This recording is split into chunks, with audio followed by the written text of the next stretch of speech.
for President Xi. But we have a trade deficit.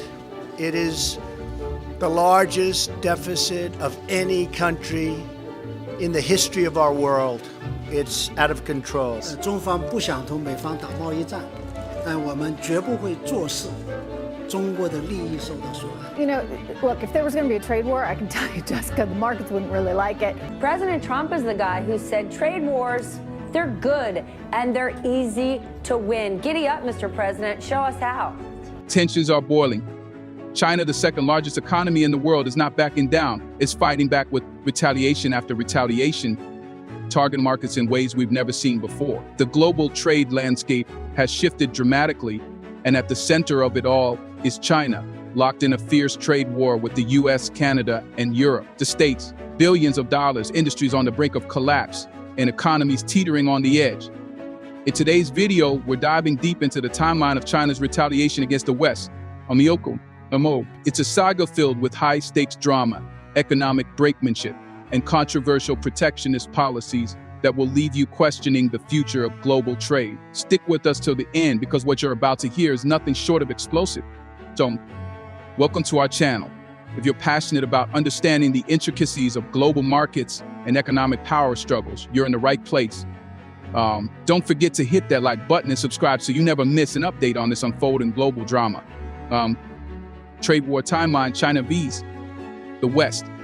The ongoing trade war between China and the West has been escalating rapidly in 2024 as Beijing fights back against tariffs and protectionist measures imposed by the US, Canada, and the European Union. The conflict is impacting industries across the globe. Let's walk through this timeline of retaliatory action, starting with the latest developments that have sent shockwaves through global markets. 1. Canada vs. China tariff war heats up. Just last month, Canada made headlines by imposing a 25% tariff on Chinese steel and aluminum. But that wasn't all. Prime Minister Justin Trudeau escalated the conflict further by slapping a 100% tariff on Chinese electric vehicles, EVs, citing China's environmental and labor standard failures. The U.S. trade deficit in general and with China, that's clearly failed during this trade war.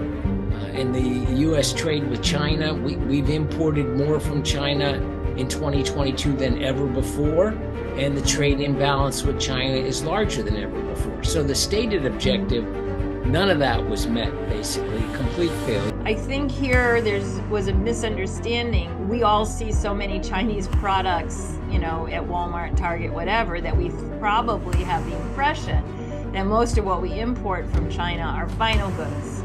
And we do import a lot of final goods, shirts, sweaters, footwear.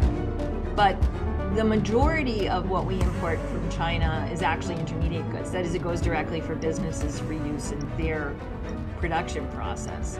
In response, China wasn't going to take this lying down. Beijing hit back hard, launching an anti-discriminatory investigation against Canada. This investigation is not just symbolic, it's aimed at crippling the Canadian export market. At the same time, China filed an anti-dumping probe into Canadian canola products, accusing Canada of dumping 170% more canola into Chinese markets than the previous year. This is not just about trade, this is a full-blown economic battle with ripple effects that will be felt around the world. 2. US vs. China, the $300 billion battlefield. The tension doesn't stop with Canada. The US, under both the Trump and Biden administrations, has upheld tariffs on $300 billion worth of Chinese products. The key point here is that these tariffs target a wide range of industries, from electronics to household goods. American Trade Representative Catherine Tai emphasized that these duties were designed to deter China's unfair technology transfer-related policies. Essentially, the US is accusing China of stealing American intellectual property and undercutting US businesses by leveraging cheap labor and lax environmental regulations. But here's where things get even more complicated. The Biden administration, despite its aggressive stance, delayed a final decision on imposing higher tariffs on Chinese EVs, solar cells, and batteries. Why? There's a growing domestic backlash from American industries, particularly the auto sector, which argues that more tariffs could devastate US businesses just as much as they hurt China. 3. The EU strikes against Chinese overcapacity. Now, let's move to Europe. The European Union has not held back in its fight against China, especially when it comes to the electric vehicle market. In June, the EU imposed duties of up to 37.6% on Chinese EVs, accusing China of using state subsidies to flood the European market with cheap electric cars. The response from China? Immediate outrage. Beijing filed a complaint with the WTO, accusing the EU of violating international trade rules. And while the EU slightly adjusted the tariffs after consultation with industry players down to 36.3-, Chinese automakers like BYD, Geely, and SAIC are still facing hefty duties, with non-cooperating manufacturers seeing tariffs as high as 38.1%. 美方严重错办了形势，采取了极其错误的行动。这种行动的结果就是搬起石头砸自己的脚。 Now it's a more total war, not only economic war. So we see the real danger. We even see the real danger for the two countries to be engaged in a physical war. The U.S. Policy failed. It failed to constrain China's capacity. So in the past five years, if we didn't experience the pandemic, actually the export capacity will be stronger. Definitely, our exports of certain Chinese goods to the U.S. side have been affected, but generally, we haven't seen a drastic decline of Chinese export capacity. 4. The silent success of China's EV industry. Yet, despite these hurdles, China's electric vehicle sector is thriving. BYD, one of China's largest automakers, reported a 30% increase in sales year-on-year, driven largely by hybrid models, which saw a 48% growth. This surge in sales has catapulted China to the forefront of the global EV market. China's global market share of EV exports jumped from 4.2% in 2018 to a staggering 35% by 2023.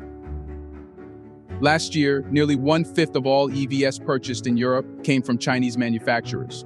So while Western nations impose tariffs, China's influence in the EV market continues to grow unabated. The question on everyone's mind is how long can the West keep up before its industries are pushed to the brink of collapse? 5. China's multifaceted retaliation beyond EVs. It's important to note that China's retaliation extends beyond electric vehicles. In August, Beijing launched an anti-dumping investigation into polyoxyethylene palm copolymers imported from the US, EU, Japan, and Taiwan. This investigation is a direct response to claims by Chinese producers that these plastics were being dumped at artificially low prices, which is undercutting domestic industries. This move signals that China is prepared to wage this trade war on multiple fronts, targeting not just Western EV makers but also a variety of other industries. 6. Political maneuvering behind the scenes. All these actions come at a critical time for Western politicians. With the U.S. presidential elections on the horizon, the Biden administration is trying to balance appearing tough on China while avoiding economic fallout at home. Thibault Denamiel, an associate fellow at the Center for Strategic and International Studies, pointed out that Democrats need to maintain a firm stance against China while placating U.S. industries that argue that more tariffs could devastate the economy. It's a delicate dance, one that is unlikely to end anytime soon. The question remains who will blink first in this global game of chicken. What lies ahead? So, where does this leave us? The global trade war shows no signs of cooling down. China is flexing its economic muscles, retaliating against the West with a series of calculated moves that will continue to impact global markets. From steel and aluminum tariffs to EV duties, this is a battle that's far from over. If this trade war continues to escalate, the ramifications will be felt in government boardrooms and your wallet. Will China's aggressive countermeasures ultimately pay off? Or will the West find a way to outmaneuver the world's second largest economy? Only time will tell, but one thing is for certain: this conflict will shape the global economic landscape for years to come. Before you go, hit that like button, subscribe, and stay tuned as we bring you the latest updates on the world's most controversial trade disputes.